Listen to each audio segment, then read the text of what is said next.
You know when you fall in love with a business idea, like you look up something and you're like, I could do that. How hard could that really be? And I'm just gonna call people or send them emails and then convert 80% of my clients and be rich overnight. And then you're like, I'm barely exaggerating really, but you know, you're looking up competitors' website, you're looking at their traffic on the website, and then you're just thinking, how hard could that be? I could do that. And you start building a website yourself, but it's never perfect. You design a logo, you talk about it with your friends, and then you're like, you know, the part that's missing is like, you should do sales, but you never kind of get to there. And then you get to a point where your business is kind of like a dream, but you don't really do anything. Like, why does that keep happening? Like, why do we all get carried away because we fall in love with something and then we don't take action? Is it because, like, insecurities and we let them take over? Or is it just, oh, it won't work because the market's oversaturated? I saw, like, 5 other guys who are doing the same thing. You don't have a website, you don't have XYZ, you don't have a truck. Things are not good enough. The website's not ready enough. The tech's not ready enough. It's not perfect. So why should you try it, right? You don't need for everything to be perfect. You don't need to wait longer. You don't need more information. You don't need to think about it more. You just need to take action. You just need to do things that are probably uncomfortable. You don't need more research. You don't need more time to think about it. Just do it. Because there's no world where you can take action tomorrow and be worse off than when you started. Like, what's the worst thing that can happen? That it didn't work? Or that you never did anything? So I decided to take my own advice and do exactly that. Launch a business without having anything ready. Because what's the worst thing that can happen, really? So next week, I'm going to spend a whole week testing this new idea that I have. I've been thinking about it a lot. And it felt like that thing that if I keep thinking about it, I was never going to take action. And so I decided I'm going to throw myself in the deep end and just do it. I thought it would be like a great way to tackle this headfirst and just like dismiss all the potential problems I'm seeing about this business. Because I'm coming to a point where I'm realizing that no business is going to be perfect ever. And the things that are bothering me, I can find something that bothers me about everything. So why not just do it and then see if for one, I can make it happen within a week. And then if I can, the things that were bothering me about it initially, are they still bothering me a week after? Is it worth it? Progress and learnings are on the other side of discomfort. And if you never put yourself in an uncomfortable position, then you don't grow. And so I'm just gonna do it anyway. Because if I keep waiting for the right moment, it won't ever happen. So next week, I'm gonna start a washing machine rental business. Wow!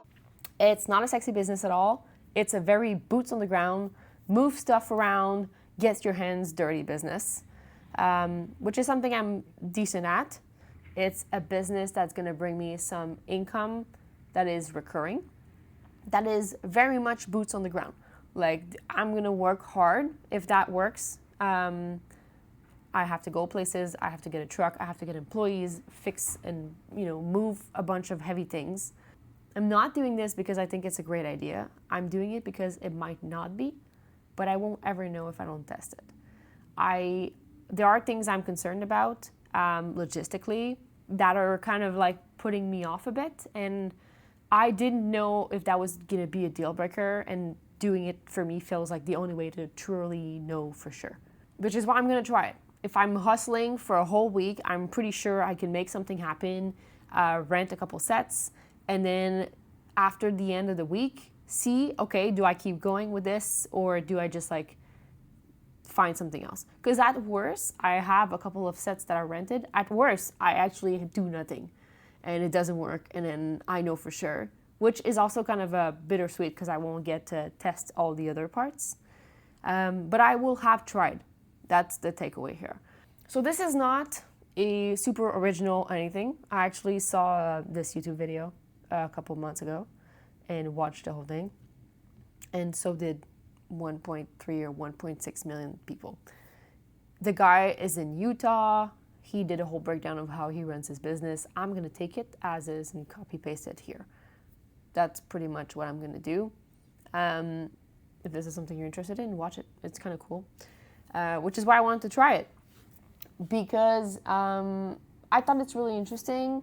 There are definitely opportunities, like, for a lot of things. This is one of thousands of things that you can do somewhere and just do it somewhere else. I'm not competing with that guy because he's in Utah. There are other people who have started or are running ads for the very exact same service with the exact same copy he does on Facebook Marketplace in Montreal. But I have found some cities in the vicinity of Montreal where none of these ads are ran. So I can also test that there. That's like my backup plan. If for some reason there's too many competitors in Montreal specifically, I absolutely do not care. I will drive an hour out of town if that makes it a lot easier for me. This is a purely execution play. Like the whole plan is written out for me. All I'm gonna do is take it and execute it because execution is what I'm good at. First pro is recurring income. You put a set in someone's house, they pay you every month. That's fucking awesome. And usually they pay you for a long time because unless they move, they're not going to stop using your laundry machine. So I'm assuming average income for one person might be over a year. Second pro is it's low-ish money to start. Like you have some expenses, you need a truck, you need to buy laundry machines and everything, but I could start this with $5,000 totally tomorrow morning, which is what I'm going to do really. And then the third thing is it's part-time-ish. I could do this for 5 to 10 hours a week, probably less. I could go on vacation for 6 months and not be doing any kind of development work, but I still have income from people who have machines that I've rented. So that's also a big plus.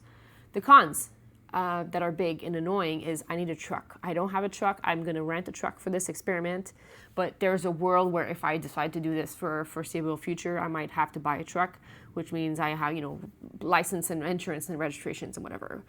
I need another human being. That's the biggest annoying thing. I need another human being. I cannot haul, I'm a tiny woman. I cannot haul a washing machine, a washer and dryer by myself. I could do it with someone else, but I can't do it alone. So I need to find someone or multiple someones to help me. The third thing is the schedule. The schedule might be a bit inconsistent because people are going to call me. There's people who are going to say, my machine's broken, you need to come, and I need to go fix it. And that's going to have some kind of impact on my life as far as like my schedule and my people who call me at whatever times. And then the other thing, which is a good thing and a bad thing, is everything's happening on Facebook. So it's on Marketplace. If I'm going to sell these on Marketplace, it's a great thing because it's free.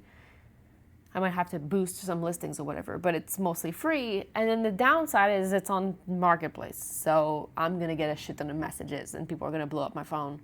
And I need to be quick, which means I need to be on my phone, which is kind of like this lifestyle tax for me. I don't want to have to be on my phone all the time. I'm already trying to be on my phone less. And when I was flipping things on Amazon and eBay at the time, this was something that I was kind of annoyed with a bit. So for me, that was like the biggest maybes of things that I might not want to do this business for. So I'm going to try it anyway and see how bad it is because I'm thinking I could put the listing up, list a few sets, and then take the listing down and I don't have to bother, and then I do it again or something. I'm not sure. I'll test it. And that's the whole reason I'm doing this, right? So today is Wednesday, we're the 19th. I'm in a hotel. I'm in Atlanta right now. I'm coming home tomorrow. So my plan is to take Friday to kind of prep everything. So I started working on the list of everything I needed, but I want to have all the copy for ads ready to go. I want to have a couple of, want to have product photos for the Facebook ads. I want to have all the contracts and the Stripe set up for payments. Everything I need to go is ready to go, hopefully on Friday.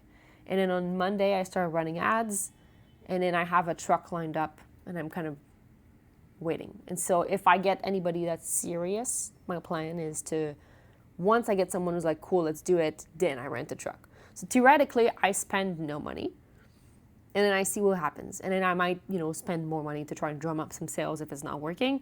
But I'm not renting a truck and I'm not buying any machines before I have a client. I'll let you know how this goes.